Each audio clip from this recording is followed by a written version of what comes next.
hello everyone नতুन recipe এটা হতে আপোনালোকৰ মাজলৈ আকৌ আহি গলো তো আজি মানে মই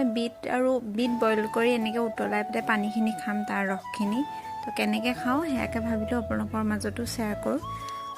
তো মই প্ৰথমতে আপোনালোকে দেখিলে ভিডিঅ'ত মই আদা অকমান দিছো আৰু চেনি অকমান দিছো লগতে তে মই উতলাই থাকিম ৰসখিনি উতলাই অকমান হুকাই যোৱা নিচিনা ডাঠ যেতিয়া হ'বগে তেতিয়া আমি চাকনিয়েদি চাকি লম গিলাচ এটা তো চাকি পেলাই ইয়াৰ লগতে এতিয়া মই অকমান গাখীৰ দি লম গাখীৰ অকমান দি ললে তাৰ সোৱাদটো বহুত ধুনীয়া হয় খাবলে আৰু যেটো কেঁচাকে খালে গোন্ধ পায় হেতু গোন্ধ এনেকে বনাই তাৰমানে উতলাই খালে মানে এটো গোন্ধটো একদমই নাপায় আপোনালোকে হেকানে খাব পাৰে মই যেটো গোন্ধটো অকমান বেয়া পাওঁ হেতু পা মানে মই এনেকে উতলাই পিনে বইল কৰি গাখীৰৰ লগত এনেকে খাইছো আপোনালোকেও খাই চাব